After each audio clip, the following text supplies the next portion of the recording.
Check, check. Okay, we're on. We're live, baby. So yeah, go ahead and open up the instructor notes for functions. We won't talk about memory yet, and I haven't even put up the objectives yet. So we're going to talk about functions first. And I know you guys have probably all written a function before. I think at this point everyone's tried their way at functions. So a lot of this will be somewhat high level, but I want to start with some low level stuff. So my objectives today are to define what a function is. Let's get that out of the way. Let's clear that out, make sure you have any questions about that. I want to make sure everyone can identify the syntax of a function really quick, just make sure we know all the terminology, because there's a lot of terminology with functions, and it's nice to be able to speak about functions using the correct terminology. It becomes really useful. Beyond that, we're going to get a little higher level and talk about what side effects are. By the end of this lesson, I expect you guys to be able to explain what a side effect is in a function. I also expect you guys to be able to explain when a side effect should be avoided, and consequently when you should use them, right? But maybe I'm hinting at something here by the word avoided. And then also to describe the execution of functions in terms of the call stack. But I don't really want to talk too much about the nitty-gritty about the call stack, more just like can we reason about code in the order that the functions will happen. So these are my objectives today. Anyone have anything else that's not on this that they were really looking to talk about with functions in particular? Okay. Definitely let me know if anything comes up that you're like, oh, shoot, return, tell me more about that, please. So let's get started. Oh, by the way, here's the main terminology that I was talking about earlier. Function declaration, function expression, anonymous function, parameter, argument, and invoke. Those are all good terminology to be able to talk about code, to explain to your neighbor what they should do. So that's really important. Let's start off with the example here. Nice simple function. What I want you guys to do is maybe draw this out in your notes or on the board, copy this function down, and then label the parts, all the pieces of this function with all of these keywords. Okay? Yep, I think you should be able to identify each piece of that, and we'll see how much you guys get. Let's spend a minute on this. Come on in.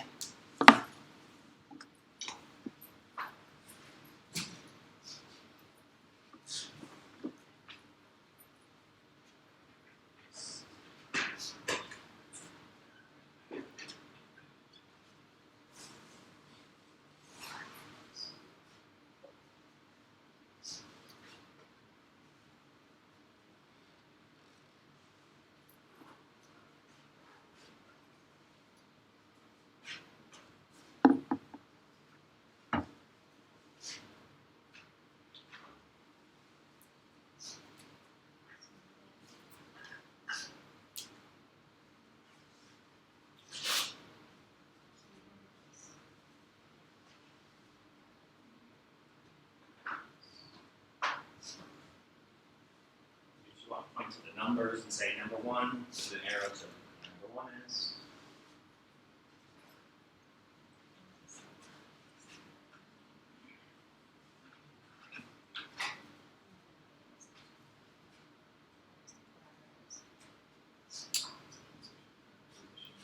So for the last one, is this a declaration or expression? It's not both. So sorry, the last one is more of a question. Should be a question mark at the end. Huh? Question. Declaration, expression? That's what I want to say.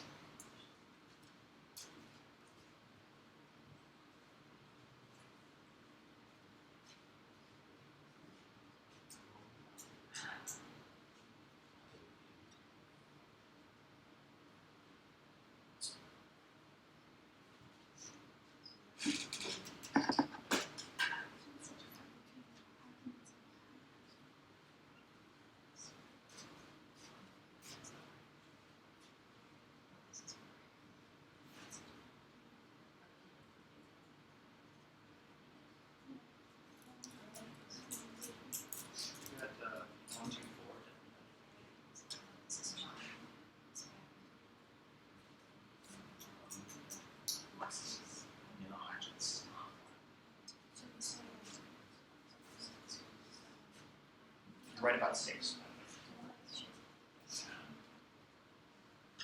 What's the difference between parameters?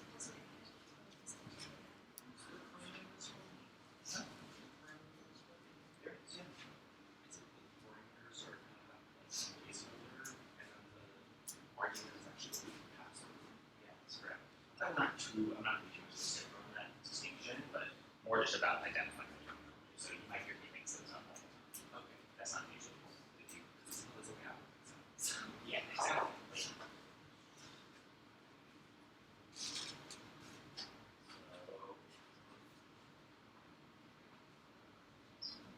Yeah, technically that's the parameter, but in my internal number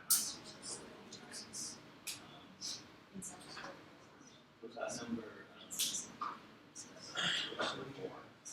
Yeah, that is four. So then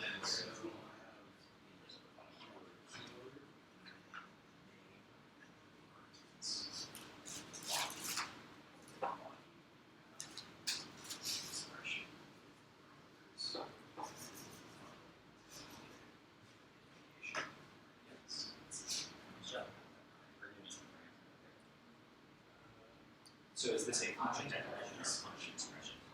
Yeah. Why is it a function declaration on an expression?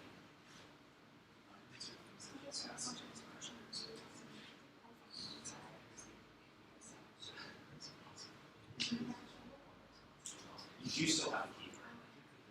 There's one thing that is optional. Function expression is optional or assigned to a variable. All right, so I saw some good drawings there. I think you guys all got pretty close. I'm going to go ahead and write the function up here, and then I want you guys to tell me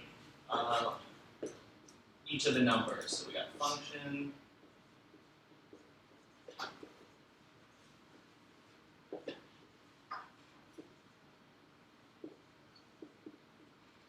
And actually, it doesn't matter what's there in terms of the terminology. And then say hi. All right. Does someone want to tell me what the keyword is? Point me to where the keyword is. Any volunteers? Yeah, Craig. Function. Function, yeah, that's the keyword. What's a good hint that it's a keyword in Atom? Purple. Yeah, purple generally means keyword, yeah. What about number 2? Anyone? What's the name of this function? Point me to. Say hi. Say hi, yeah. 2, 3. What's the body of the function? Anything between the brackets. Anything between the brackets, exactly. That's why I said what I put here doesn't matter. It's this whole thing is still the body of the function. Yeah. Good job. What about number 4, parameters? Where are the parameters in this? Could you be more? This one? Yeah. So that was number 4. Yep, these are the parameters. This is one parameter name. How many parameters can a function have? Only one, right? JavaScript's pretty simple. No. Oh, wow, it took you guys a while to correct me. Absolutely not. So how many parameters can you have? Yeah, as many as you want. I imagine there might be I've never tried to exceed the limit. I'd be curious if one of you guys tries, but no, there's really no limit to how many parameters you pass. What about number 5? What's the arguments? And I was telling someone that I mix up those terminology a lot. And I think that's okay. It's good to be able to talk about the difference, but in general, you'll hear a lot of developers mix those up, and I think that's okay. Yeah. So what is number 5 arguments? Where would I point that to? Mossy, yeah. So the actual value that we pass into the function is considered the argument, and then as Dylan mentioned, the placeholders or variables inside the function are called parameters. But because this value gets stored in that parameter, we kind of just use the same terminology for that. So parameter, argument, close enough. What about 6, invocation? The whole say hi, so like everything? No, the bottom, right? Yeah. How do you know that this is an invocation? What's the syntax signal? Yeah, the parentheses, yeah. This is the invocation, which is 6. Exactly. What if this function had an extra parameter, like age? By the way, do you guys know who Mossy is? She's the data science dog. She's my guinea pig for this lesson. So I don't no clue how old she is. I don't want to offend her. So don't tell her I said this. But Mossy, she's so wide, she's got to be 99, right? So I can add multiple parameters. How? If I change the order of these, and I say 99, and I say Mossy, what do I need to change about my function to make it correct? If I change the order of the arguments down here, the parameters, right? So what's the relationship between the arguments and the parameters, other than the fact that the values of the arguments become the parameters? What's the relationship between how I type these out? What's that? Yeah, order. Order's key. So it doesn't matter how many you put, but the order that you put them in is vital. And I make that mistake all the time where I flip these around and stuff like that. So sometimes people come up with conventions of like, oh, like this, I don't know, strings come first, I don't know. But yeah, it's important to remember the order of your arguments and parameters. That's the most important part to worry about with those. Do the types of these matter? Can I switch around the data types that I pass in? Instead of Mossy, could I pass in an array of names? Yeah, right? So the data types don't matter in the parameters. But you're going to need to design your function around that. Okay? So next I want to talk about function declarations and function expressions. Okay? Take 30 seconds, turn to your neighbor, and in as clear and short definition as you can, define the difference between a function expression and a function declaration. So the difference between a function declaration and a function expression. That helps to draw out 2 examples. Go for it.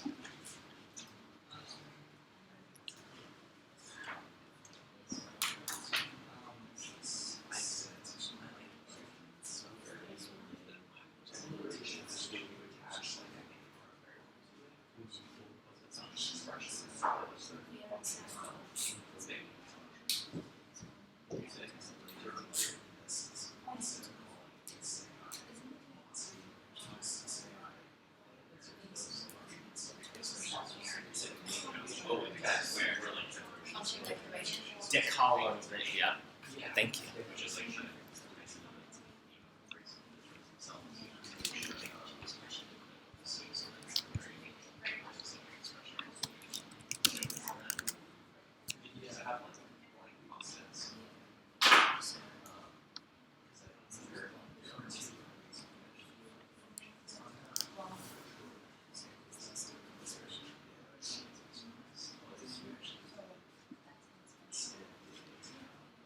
All right, 15 seconds, wrap up your combos.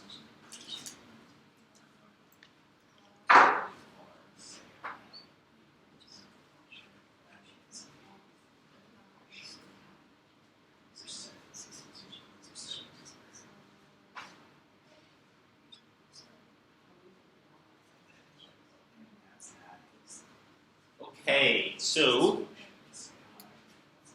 I know there might be a lot to talk about with functions. It's a very open-ended question. Does anyone want to volunteer and explain, first of all, what a function declaration is? So what is the definition of a function declaration? Yeah, Craig? Yes. Go for it. I think a function declaration is when you actually specify the function as a variable. So basically, you would do var say hi equals function in your definition, rather than function say hi and an expression. So which type did you say that was? So with the variable? I believe if you set it to a variable, or it's a function, declaration. Okay, it's actually That's right. it's actually the other way around. So if you have the variable, it's a function expression. Yeah. So does anyone want to piggyback off of what Craig said? What's the difference between a function declaration and a function expression? So main function declaration has a main function expression. That's That's part of it. So first of all, someone want to tell me the syntax for a function expression, just like what Craig said. Someone want to reiterate that for me? So you have a variable, yep, commonly. We'll call it fn. Mm-hmm. And then your parameters. Exactly. And then the, what's this called? Body. Yeah, so a function expression is this. This is one example of a function expression. Okay? Not all function expressions have to have this part, but it's a good indication that it's a function expression. The fact that it also has no name, right? It's kind of weird. It has the variable has a name, so that's good. At least we can identify it some way. But the function itself doesn't have a name. You can actually put a name here too if you want. So you can still put a name in here, and it would still be called a function expression. Yep. And that is the key because of this. You're assigning it to a variable. That's what makes it an expression. So if you give a name to a function, like other than var fn, so how do you call it? Do you call it with the variable name? Yeah, that's a good question. Totally. You just call it with the variable name. Yeah. So you have fn. You'd invoke it, right? Invoke it with fn. Boom. Just like that. So you use the name of the variable to invoke a function expression. Yeah, good question. Any other questions about function expressions, how they work syntactically? Do you guys remember? Yeah, hard words, okay? Won't be the last time I'm going to have trouble with words. What was I going to ask? Do you guys remember ifs?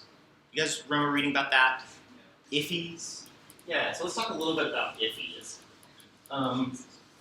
So, iffy, I-I-F-E. There we go. Working. All right.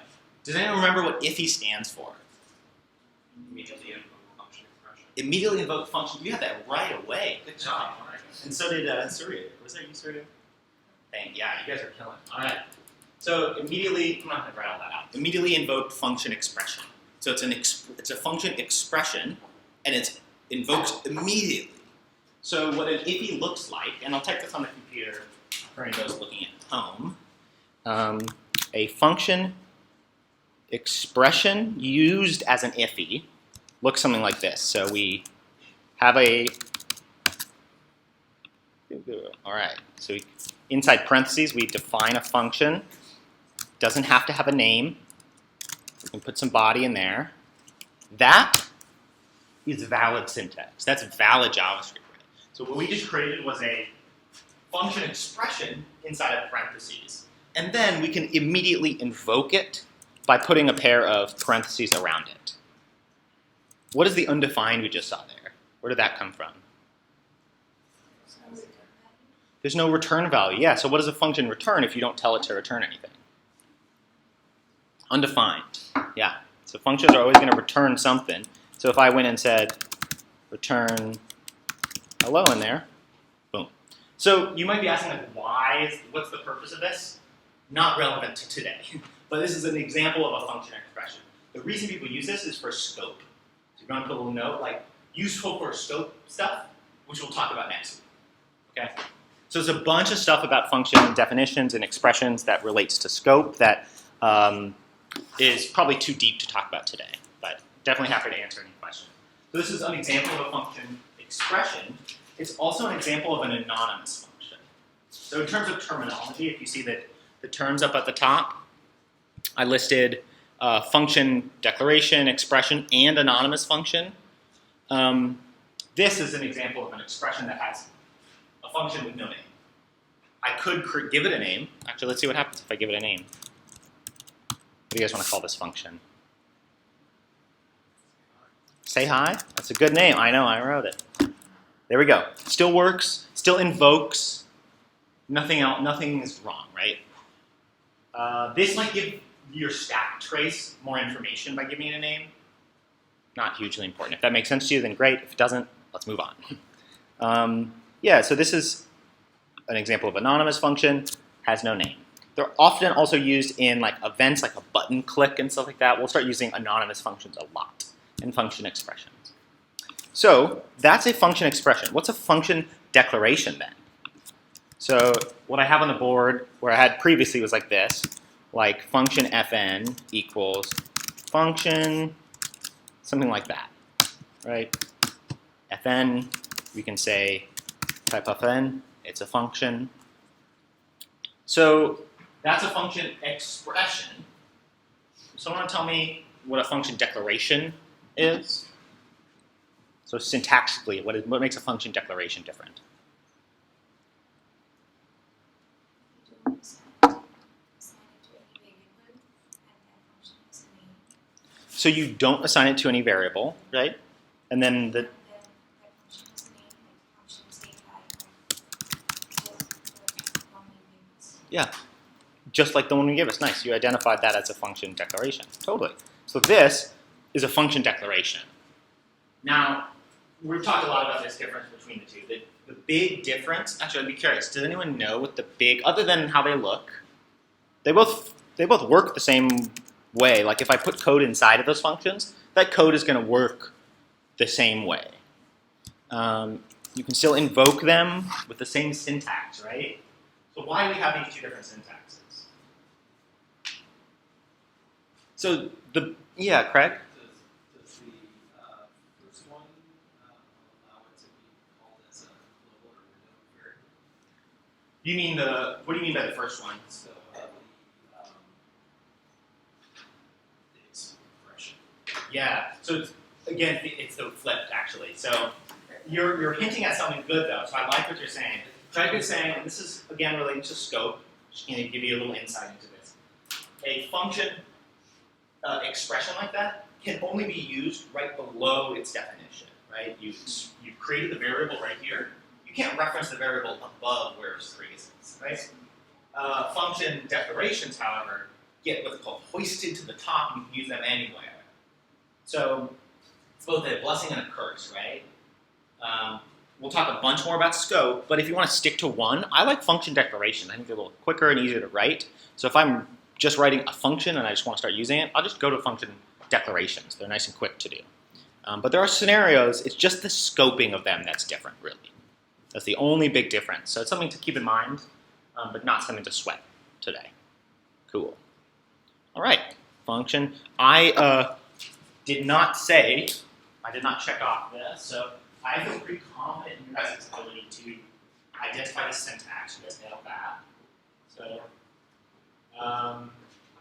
we didn't actually define what a function was, right? We kind of skipped that. Let's go back to that at the very end. That wasn't intentional, by the way, but we'll go back to that. Let's talk about side effects. So, go ahead and turn and talk with your neighbor and do your best to explain what a side effect is in a function. I understand this is a kind of abstract concept. There is an example in the lesson.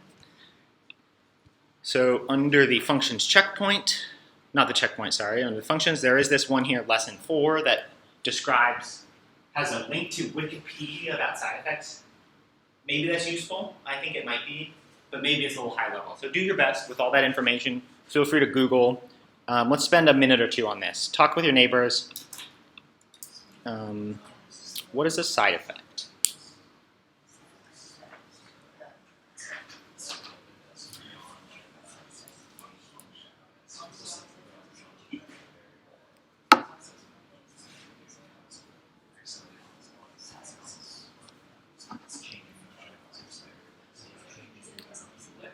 The example in the things like question is a good example. It's not just really changing the predicted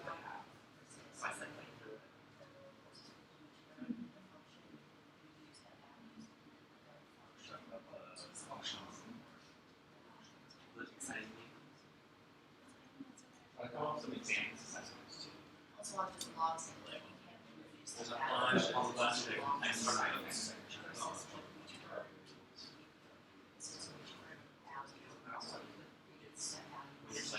Different side effects and reallocate the names to being all. Obviously, I'm going to share some of the things. This is a side effects that relate to a graph.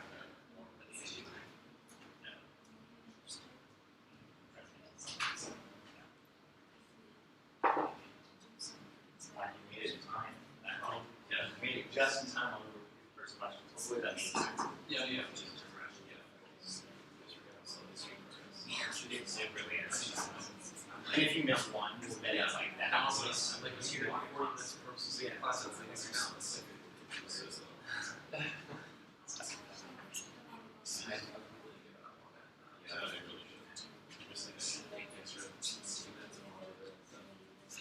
do you guys have some examples of side effects other than fractional inclusion? So first of all, yeah, can you identify? I was just kind of referencing those examples. I would challenge you guys to think about other examples. So obviously here we're like working with an array. Maybe arrays have some ability for side effects. And the other example is a console log. Something else entirely. Come up with something else that's a side effect. That's a stretch, I know. There's a bunch of them, but there might be lots that we don't understand. Try to figure something out. Yeah, on the console. What was it? That's the changing. I thought before we had to change it, but it just keeps it it's there forever. So it's really interesting.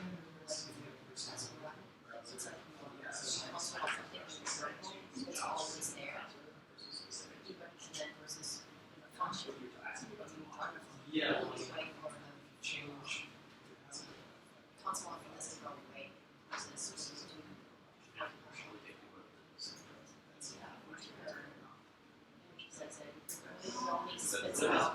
it's the value, and then once it's done, it goes away.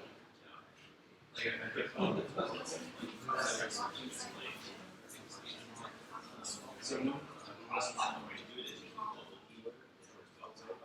You're right. Yeah, I know you're being specific. I'm not talking about those that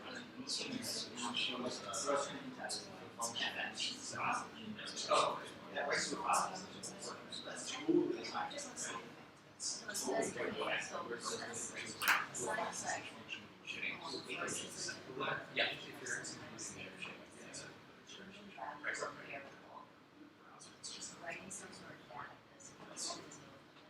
So what's a different type of side effect?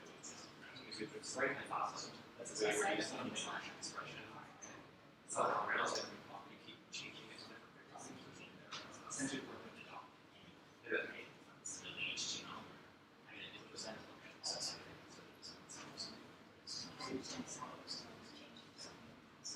All right, another 30 seconds, wrap up this conversation. Or now. You guys seem quiet. Let's talk about it. All right, so does anyone want to describe what a side effect in a function is in their own words? Just going beyond just Brent, yes? just going beyond returning the return like beyond the return value, maybe just like change some data or something. Yeah, I like that a lot. So beyond the return value, like you said, maybe manipulating some data. Exactly, it's very on point. I like that. Anyone want to elaborate? Nate, did you have something you wanted to say? I'm happy to elaborate. Thank you.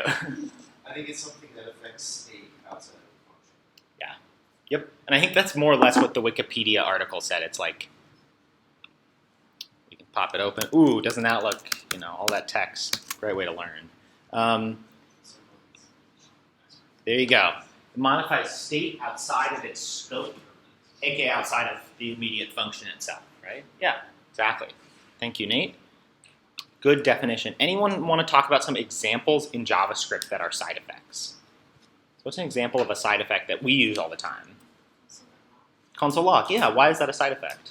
I guess it's when you console log, you want to the console, so change it. Yeah, the console has its own state of which messages have happened, right? And so you're affecting the state of the console, but not the state of your immediate function that you're thinking about. Yes, that's a side effect. Exactly. Any other ones? Yeah, Craig. Undefined variable definitions. Undefined variable definitions. Why is that a side effect? Because it actually can affect variable definition outside the scope of Ooh. Yeah, so like really tricky, weird scope bugs and stuff like that. Yeah, that's like I would say that's like a roundabout side effect. That'd be a really hard one to catch. If you don't declare a variable inside your function with R, doesn't it automatically cascade? Oh yeah, if a variable with that same name lived outside of your function, it would use scope to access that. Correct. That does not mean it's a side effect, though. If you just read data from a variable that lives outside of a function, that's not necessarily a side effect. It's if you modify that state, it becomes a side effect. Is that clear? Any other examples of side effects in JavaScript?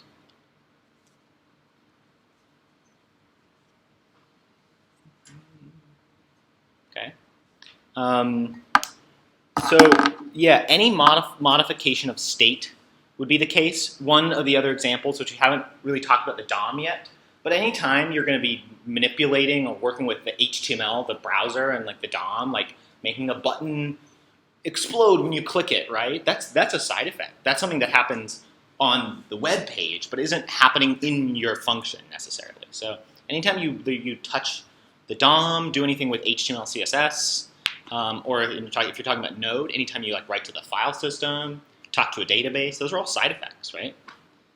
So all that stuff is necessary, right? We can't not use databases. We can't not use the DOM. We can't not use console log. These are all like vital tools. So side effects are not bad. I want to make that clear. They're not bad, but you need to use them carefully. You need to be cautious of how your code might have side effects, especially side effects that you don't expect, right? So can you give us an example? Or like, it's just the console log one? That's the simplest example is console log versus return. So like in this example here, boom, one of them console logs, one of them returns the value, right? So the console log is like, where does this string go, this value, that data, boom, right? It goes away to the console. You don't have access to it anymore. That's kind of why it's a side effect, where you're returning this data here in the return. That data goes to wherever you invoked the function in the first place. So it's not, the data doesn't go anywhere else. It's inside of your program in the logic of your functions and programs. So this is a very, very simple example. So I wanted to elaborate a more complex scenario that I thought would make more sense to like how the code you actually write. Because like, sure, you guys can all identify the difference between these two, but why is this vital? Why is this important when I'm coding, right? So let's take a look at this next scenario here. So I have two examples. We've got some names here, Margot, Alex, and Joe. And we want to make some exciting names. So we have two functions, we have two examples here. One, we have this function called exciting name that takes I as an input. I is going to be the index in the array of which name to choose. And then we say names at I equals names at I dot to uppercase. So the way this is going to work is first it's going to grab the name at I.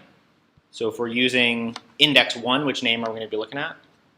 Alex. Alex, exactly. So this is going to grab Alex, and then we're going to turn it to uppercase. And then right here, we're going to save that to uppercase back into the array. All cool, right? And then we return, right? Because we said got to return to avoid side effects, right? So this is great code, no problems. And then we run exciting name 1. If we run this, what are we going to see as an output here? If we took this and we put this in a console log, what would we see as an output of this function?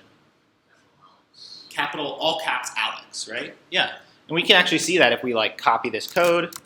We can open it up in a browser. We can try pasting it all in there. Alex! That's very exciting, Alex. So that's all fine, right? No problems. So what about this other scenario here? So we grab that, paste it in, same thing, right? So they both produce the same output, right? Both functions produce the same output. What is the difference between these two?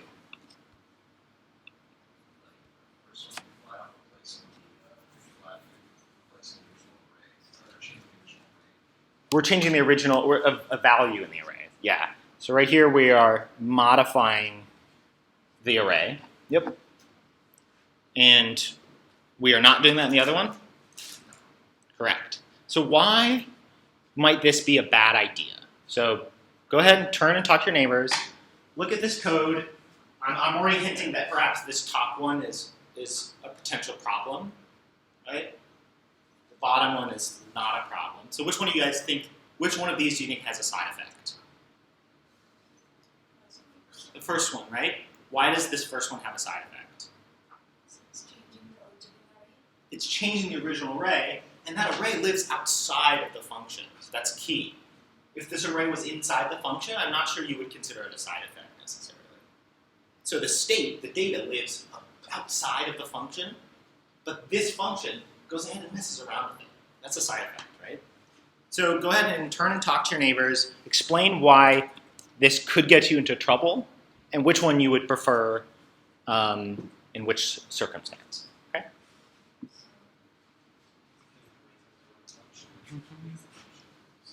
Also to this, when, Also, just like if you want to yeah, is there a scenario where you would want to do that side? What do we use in second?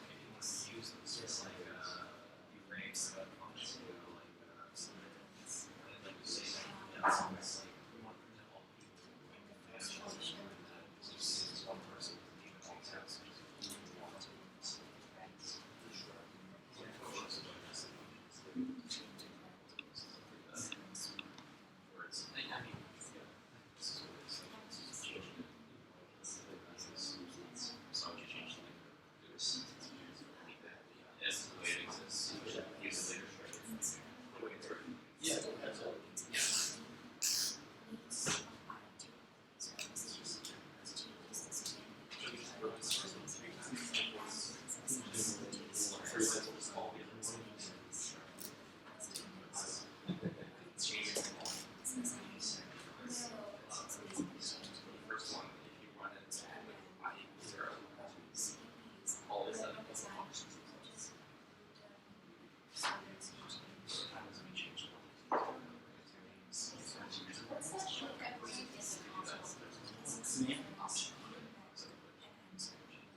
You can also right click anywhere and do the inspection.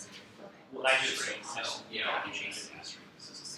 And then you try to assume that it's still strictly SSD works.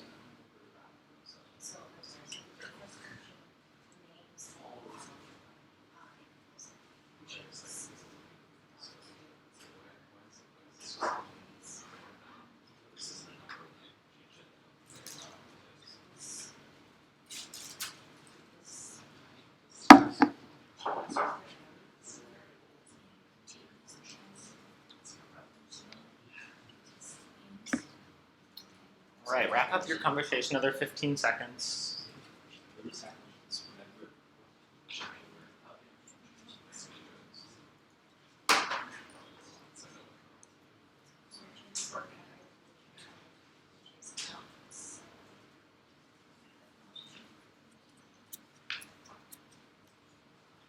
Okay.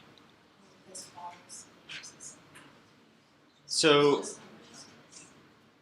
I'm going to ask some of the same questions again. I want to check some of your guys' understanding. So we're going to do this, guys. Get ready. All right. What I want to ask is, why does the first example, why is the first an example of a side effect? Okay? Matthew. Because it changes the array in the way you wouldn't have intended. Could you be more specific about, like, changing? Is changing an array a side effect in itself?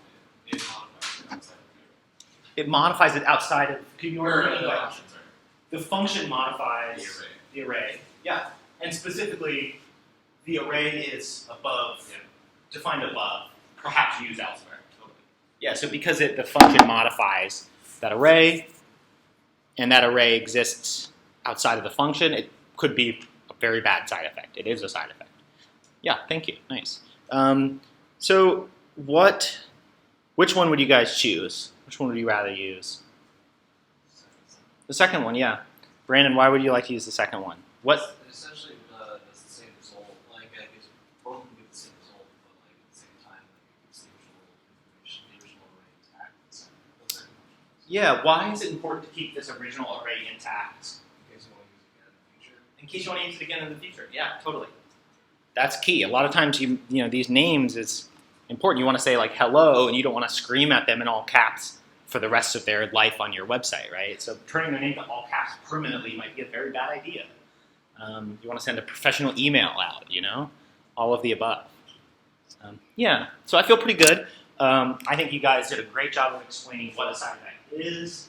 I trust that you will try to avoid them and write good, clean functions that can produce no side effects. So, does anyone know what a? Oh yeah, Sarah. So the function should perform only one task, right? Like if we say like multiply two numbers, that is the limit that function. So it should not do otherwise. So if we are adding like two things inside that, is that side? If you're adding two things inside, well, the function says multiply both of them. Yeah, that would be a side. Yeah. So what I was going to ask in relation to this is, what do you call a function that does not have side effects? You've written a function, you're really clean, it has no side effects. Anyone know this? This is not part of the reading at all. Perfect function. That's a good one. What do you say? Pure function. Yeah, good job. It's called a pure function. So nice and pure. You can feel like, I don't know. It's an interesting name for it. Yeah. So a function that has no side effects is often called a pure function. So strive to write pure functions. You can't do it every function you write. It's not going to happen. Not every function you write is going to be pure, and that's okay. But think about this, especially working with your own data. That's the most important, to try to write pure functions. Like Shorya said, if you're going to write a function to multiply two numbers, have it only do that one thing and return that output. Don't console log that output. Don't console log and return. Just return the output. That's going to help you guys a lot. Yeah. All right, I feel pretty good about that. I think you guys nailed the side effects questions. And last thing, order of business to talk about functions is function execution. So instead of getting deep into the call stack, I just wanted to brush up on the order that functions are executed and make sure that we all understand what's happening. So take a minute, turn to your neighbors, and without running this code, try to figure out which order we will see these console logs in. Boom, bang, pow. Which order will the console logs happen in? Let's take 30 seconds.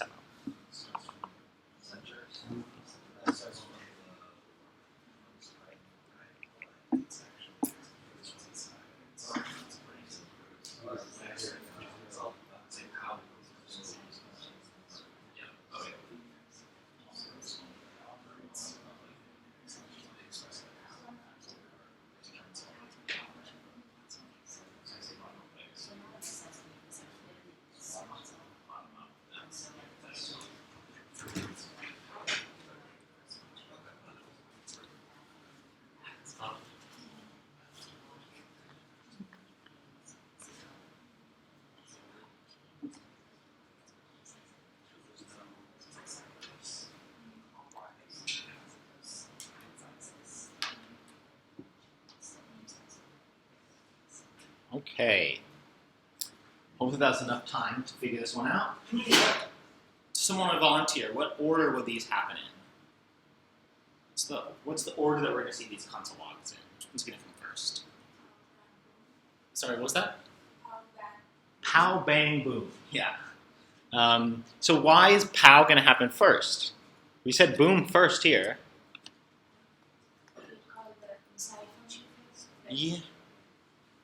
Yeah, it's going to call that inside function first, right? So it's going, or in other words, it's going to invoke the inner function first, right? Because it needs to resolve, what if this function returns something? You need to figure that out first before moving on to the bang, right? So imagine if these, instead of console logs, returned each of them along. JavaScript would need to evaluate what pow returns before it could even think about executing bang. Because it's a parameter, right? Even though it's a function invocation, that eventually will resolve to, in this case, undefined. But it's going to have to resolve the value of that function invocation before proceeding on to invoking the outer function that's grabbing onto it. Cool. So there are more complex scenarios with this. But just keep in mind that essentially it kind of goes right to left or in to out in terms of function execution, and they all have to resolve down to values before moving on to the next one. Very cool. So that's it for functions. Are there any lingering questions that we didn't get to about functions? I feel pretty good that you guys can define the execution order given a complex scenario. Does someone want to give me a definition of a function? Yes. Oops, we missed that. Someone want to give me a definition of a function? It's a nice, simple, short definition. Yeah, Greg? Reusable piece of code that's unscoped. Reusable piece of code that's what? That's its own scope. It has its own scope. Nice. All right. I like that a lot. Anyone want to have a totally different definition? I'd like to hear another person's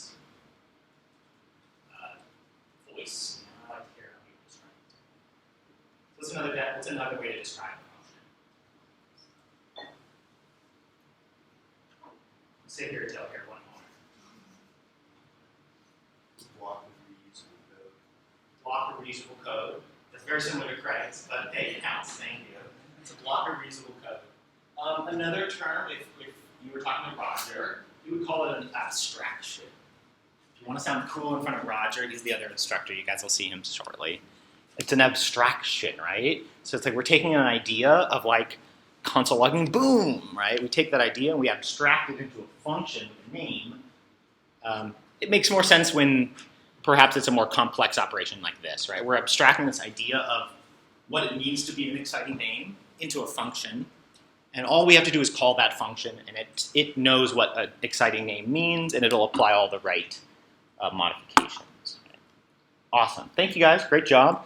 Let's take a break, and in 10 minutes, we'll start up with memory. So at 10:28.